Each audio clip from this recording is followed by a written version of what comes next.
Santapan Harian Selasa 9 November 2021.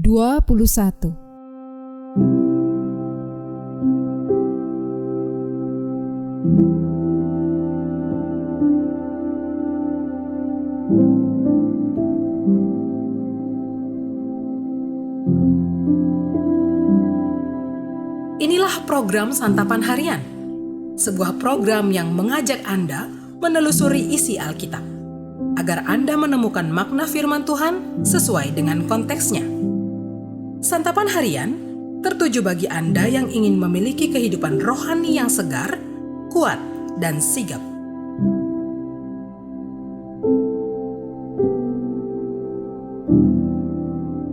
Hari ini kita akan membaca 2 Petrus pasalnya yang ketiga, ayatnya yang ke-17 hingga ayatnya yang ke-18. Namun sebelumnya, mari kita berdoa. Kami datang dan bersujud di hadapan-Mu ya Kristus. Kami rasakan indahnya hadirat-Mu. Saat ini kami buka hati dan seluruh jiwa ini untuk menikmati firman-Mu. Di dalam Roh-Mu yang kudus yang menerangi hati dan pikiran kami berserah kepadamu. Amin. 2 Petrus 3 ayat 17-18. Tetapi kamu saudara-saudaraku yang kekasih, kamu telah mengetahui hal ini sebelumnya. Karena itu waspadalah, supaya kamu jangan terseret ke dalam kesesatan orang-orang yang tak mengenal hukum, dan jangan kehilangan peganganmu yang teguh.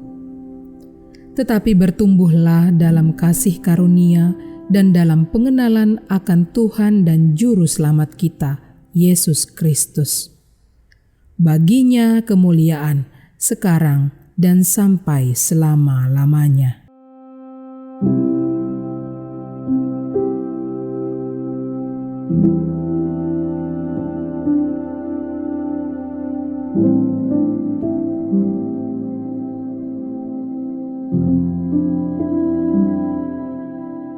Sahabat Santapan Harian, dalam beberapa tradisi gereja, ketika seorang anak melakukan kesalahan, maka orang tua anak itu diminta untuk menyatakan pengakuan dosa.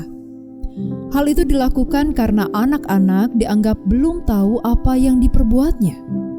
Beda soalnya ketika orang dewasa berbuat kesalahan. Ia harus secara mandiri bertanggung jawab atas perbuatannya, karena ia dipandang sudah paham benar salahnya suatu perbuatan. Bagian penutup surat ini menegaskan dengan keras bahwa jemaat yang menerima surat Petrus ini sebenarnya sudah mengetahui semua hal yang dituliskan di dalam surat tersebut. Mereka bukan jemaat yang kosong, dalam arti sama sekali tidak mengetahui apa-apa. Karena itu mereka harus waspada. Jangan sampai mereka mengesampingkan atau melalaikan pengenalan mereka akan Tuhan Yesus, lalu mengikuti jalan yang salah. Yesuslah satu-satunya Tuhan dan Sang Juru Selamat. Mereka tetap harus meyakini kebenaran yang sudah mereka ketahui dan memegangnya dengan teguh, lalu bertumbuh sehingga Tuhan dimuliakan melalui kehidupan mereka. Pengetahuan adalah sesuatu yang sangat kuat. Itulah cara kita pertama-tama mengenal Tuhan. Sekalipun pengetahuan kita mengenal Tuhan tidak akan pernah lengkap, hal itu tidak bisa diabaikan.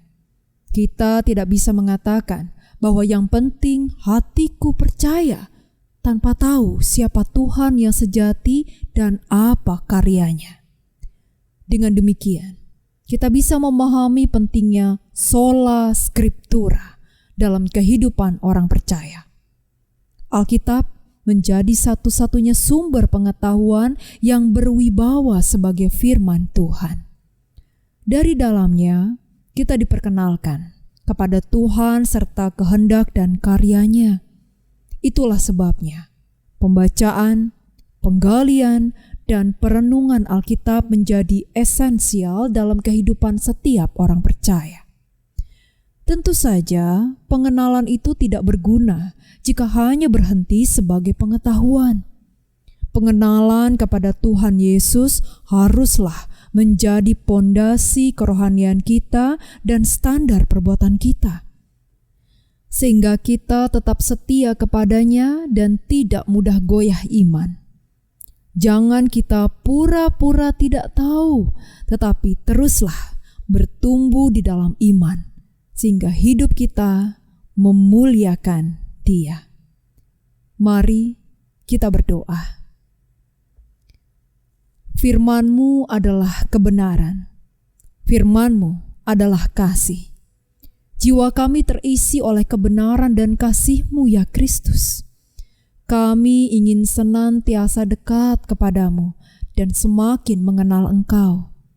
Kami berserah kepadamu untuk mengatur semua baris lirik yang ada dalam simfoni hidup kami, sehingga kasih dan kedamaian tinggal tetap di hati kami. Dan kini kami berjanji untuk membagikan kasih-Mu dengan melayani serta mengasihi sesama kami. Di dalam anugerah kasih-Mu ya Kristus, kami berdoa.